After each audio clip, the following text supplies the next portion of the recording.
Fluoride. Dentists say that drinking it can protect your teeth against cavities. Cities and towns all across the world actually dump it into the water supply, hoping to indiscriminately medicate the population through their tap water faucets. The official story on fluoride sounds wonderful. Drink the stuff and you won't get cavities, we're told. It's a nice story. But there's another side to this story, the side you're never told. And it starts with the astonishing but verifiable fact that nearly all the fluoride dripped into municipal water supplies isn't naturally occurring fluoride at all. In fact, it's actually a combination of hexafluorosilicic acid and sodium silicofluoride. These two chemicals are considered highly toxic by the EPA. They're actually classified as hazardous waste, and when packaged for transportation, they must be labeled as poison and handled by workers wearing industrial safety gear. So, what are hexafluorosilicic acid and sodium silicofluoride, and where do they come from? That's the part of this story that you probably won't believe. That is, not until you check it out for yourself.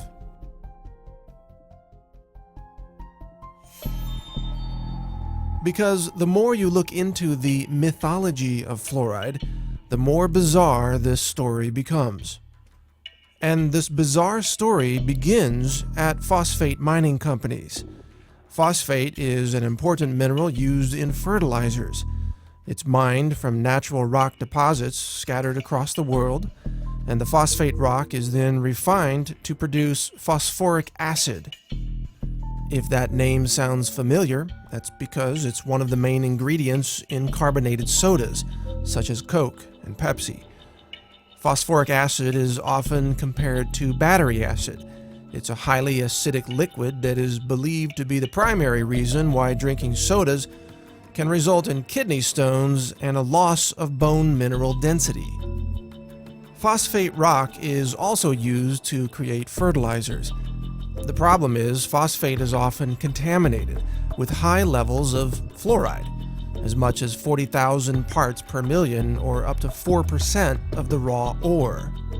To remove the fluoride, sulfuric acid is added to a wet slurry of phosphate and water. This causes the fluoride to vaporize, creating highly toxic gaseous compounds such as hydrogen fluoride and silicon tetrafluoride. These toxic fluoride chemicals used to be released directly from the smokestacks of phosphate mining operations, but the nearby farms suffered devastating losses of cattle and food crops, which withered away and died due to, guess what? Fluoride poisoning.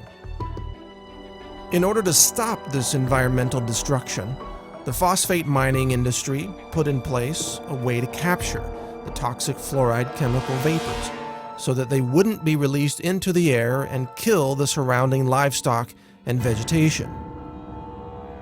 This was accomplished by installing wet scrubbers that captured the toxic fluoride chemicals, preventing them from being released into the environment and killing the plant and animal life living nearby.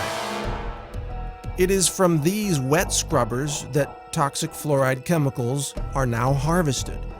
They're collected, repackaged, shipped to your local city, and then dumped into the municipal water supply. So instead of these toxic fluoride chemicals being released by the phosphate mining smokestacks, they are instead captured and then released into the water supply of large cities, where the chemicals then contaminate the water of millions of people at a time. This is called water fluoridation. When dentists and doctors say they support fluoride in the water supply, what they're really saying is that they support the mass poisoning of the population with a highly toxic hazardous waste product that, if it weren't dripped into the water supply, it would have to be disposed of as a highly toxic hazardous waste under strict EPA regulations. Curiously, it is a violation of federal law to dump hexafluorosilicic acid or sodium silicofluoride into the water. Such an act, in fact, is considered an act of terrorism. Yet it is mysteriously allowed today as long as it is accompanied by a loosely justified claim that we're doing this to stop cavities. But setting aside for the moment the inconvenient truth that water fluoridation involves the illegal act of dumping hazardous waste into the water supply, there's another important question in all this. Do these toxic fluoride chemicals actually prevent cavities? Roughly 99% of the municipal water pumped through any given city never ends up in the mouths of the people. Most water is used for showering, washing dishes, washing clothes, watering yards, and filling pools. Almost none of the fluoride dripped into the water supply comes into contact with human teeth. It does, however, end up downstream, where it contaminates rivers, streams, and ultimately the oceans of our world. In this way, water fluoridation policies have become a convenient loophole through which the phosphate mining industry can dump its toxic waste byproducts into the environment without adhering to any EPA regulations whatsoever. Phosphate mining companies even turn a profit by selling their hazardous waste to cities, then labeling it fluoride, even though this name is scientifically inaccurate. All this raises an obvious question. If fluoride kills cows and crops and fish and is considered a hazardous waste chemical by the EPA, then how could it be healthy to ingest? And why don't doctors and dentists, even though they openly recommend fluoride, sometimes with irrational exuberance, know where fluoride really comes from? If dentists knew fluoride was derived from the chemical waste of the phosphate mining industry, would they still recommend that we consume it? The truth about fluoride is a lot like the truth about Enron or Goldman Sachs or every other shocking revelation that nobody believed until it suddenly became obvious that we were all being fooled for so long.